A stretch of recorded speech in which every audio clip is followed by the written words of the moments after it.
acclimation period there to a regular season game, but I thought he hung in there. I thought our guys hung in there around him, and at the end of the day, we just didn't make enough plays to win. So a lot of things we got to do better, a lot of cleaning up to do, and it starts with me. Throughout the week, what went into the decision-making process to start Aiden We were getting ready for any situation because you don't really know, relative to the protocol. So, I said this before, when we finish the preseason, if you go into a regular season game and, a rookie has no opportunity to practice at all, it's a different conversation, to put him in there and has no repetitions during the week. It could be a little tough, which is why, we went with Brian in that role. And lo and behold, I think Brian played like the 5th or 6th play of the season. So this week was different, so he had an opportunity to take reps every day and had an opportunity to go out there and do some of the things we were going to do in the game plan. And because of that, we just felt like, keep Brian in the role that he's in, and go ahead and give Aiden a shot. Josh, we talked about some of the things that you could clean up. What can you do about some of the penalties, like Jerry, and some of the illegal procedure? The big penalties, they're big for a reason. They hurt you, and whether it be, a close play on the sideline or I think we had one on the turnover, where we had the block on the interception return that, cost us some field position there. I thought we had one, where we went in there to crack the safety and, I know they called him, I think, crack him in the back, but those are, they're obviously killers. So the best thing we can do is coach the right technique and fundamentals. And as, when each man is faced with one of those situations in a game, they got to try to make a good decision for the team. You know what I mean? And so some of those are very close. You know what I mean? They're bang, bang plays, and that's what the officials get paid to call. So we'll try to work hard at eliminating them. Obviously, Khalil Mack has had a lot of sacks in his career. Yep. But coming into today, he didn't have any sacks earlier in the season. And then to come out and have a game like this where only one time before this he had more than 3 sacks in it. How do you... Yeah, he's a great player. And, we put, there was a number of snaps where there was multiple people assigned to him and him only, and to be able to do some of the things that he did, give him credit. Before I comment on what we did or didn't do, I'd have to, see it on the film specifically. But, he kept playing. He's got a great motor. We jammed him, chipped him, hit him in the ribs. We did, everything we could try to do to disrupt him with another player. And then we had, a tackle obviously assigned to him as well. So, he had a great day. And, we were trying to put people over there on the right side for the most parts where he was. And, he did better than we did, clearly. Josh, 21 games in, your offense is statistically worse than what you inherited.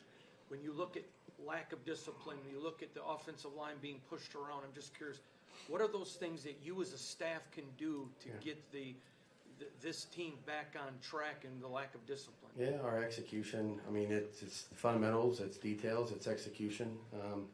Offensive football is never about one person. It can't be.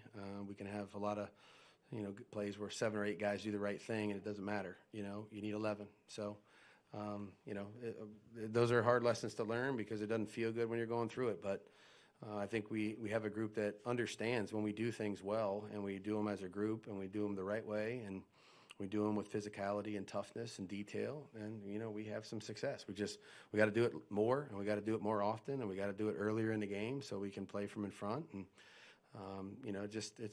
there's not one specific solution. We all got to do better. And, again, I'll look at everything we're doing to try to see if there's something that we should do differently. The first and goal play on the interception, what exactly happened on that play? Right? Yeah, they played, they had, I think it was man-to-man, some type of man-to-man coverage, and Samuel dropped the one and played the other. It's a common, situation down there.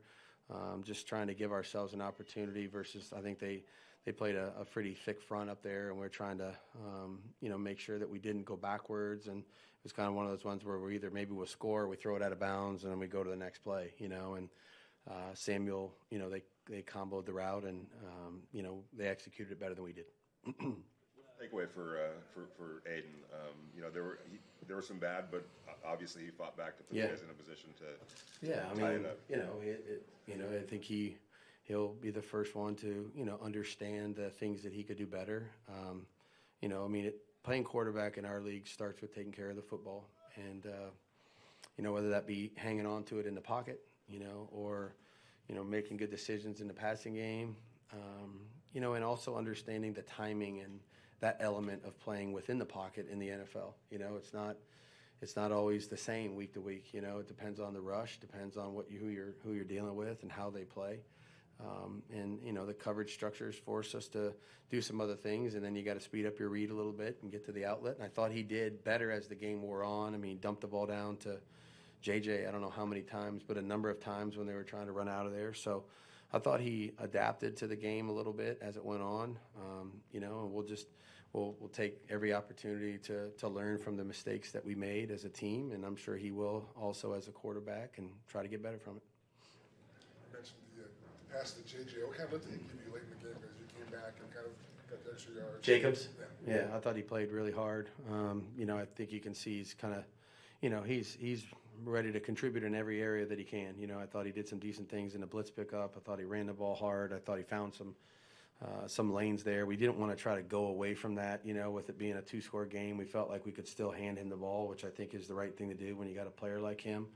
I thought he made himself available in the passing game. I thought he fought hard for, some critical, plays on the sideline to get first downs, and then obviously scored a touchdown down there to make it a 1-score game. So he always plays like that. He's a warrior, and, I think he's, he gave everything he had today to help us, try to make a push there late. And, we just got to do more to help put ourselves in a better situation. Were you surprised by some of the tackling issues, and also what was your vantage point? Say it again. What was your vantage point? The Tillery hit also. Tillery penalty? Yeah, they said it came from New York, so it is what it is in that regard. All I saw was what I saw in real time. Then I looked up, and you got to see it. It was kind of a little bit of a different angle. Again, we'll just have to. I didn't get total clarification on exactly what it was. I didn't know that I didn't think he hit him in the head, but I don't know that. So, that's what they made the call. Yeah, I thought that got better as the game went on too. We had a few, especially early in the game, where we overran some of their guys and gave them some cutback opportunities. They do a decent job with the football, and try to do some of those things in the open field. And I thought we settled down a little bit and got them on the ground as the game went on. But tackling against this team is always a focal point, and I don't think we started the game particularly well in that area. Josh, to that point, look at there were a couple of times you guys had Herbert let him go, maybe because of fear of being fined or whatever. I don't know, but how do you get them to follow through? Yeah,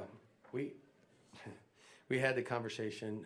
John was great today, in terms of communicating, because I asked the specific question about that, because obviously he's a big guy, you know what I mean? And so, when you get him wrapped up, and then, you don't want to pick him up and throw him to the ground, because we know that's not legal, you know what I mean? We don't want to get called for a foul. So I don't want to make any excuses. Our guys got to finish the play, period, point blank.